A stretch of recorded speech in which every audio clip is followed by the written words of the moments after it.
Bayangkan seorang panglima perang yang dihormati, Naaman, gagah perkasa, tetapi hidupnya dihantui penyakit kusta yang memalukan. Walaupun dikelilingi kemewahan dan kekuasaan, hatinya syarat dengan keputusasaan. Dia mencari kesembuhan, mencari harapan, tetapi di mana jaminan untuknya? Dia mendengar tentang seorang Nabi Tuhan, Elisa, yang boleh menyembuhkan. Naaman datang dengan kemegahan, menjangkakan keajaiban besar, tetapi jawapannya sungguh tidak disangka. Pergilah mandi 7 kali di sungai Jordan, dan tubuhmu akan pulih, dan engkau akan bersih. 10. Egonya memberontak. Jordan, mengapa bukan sungai-sungai Damsyik yang lebih bersih?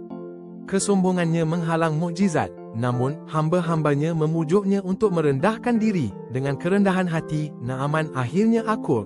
Dia menyelam 7 kali di sungai Jordan. Apabila dia muncul, kulitnya bersih seperti bayi. Kisah ini mengajar kita, kasih Tuhan sering datang melalui kesederhanaan. Dengan rendah hati, kita membuka pintu kepada kesembuhan, kebaikan, dan janji-janjinya. Lepaskanlah cara kita, dan terimalah cara Tuhan yang penuh kasih dan ajaib.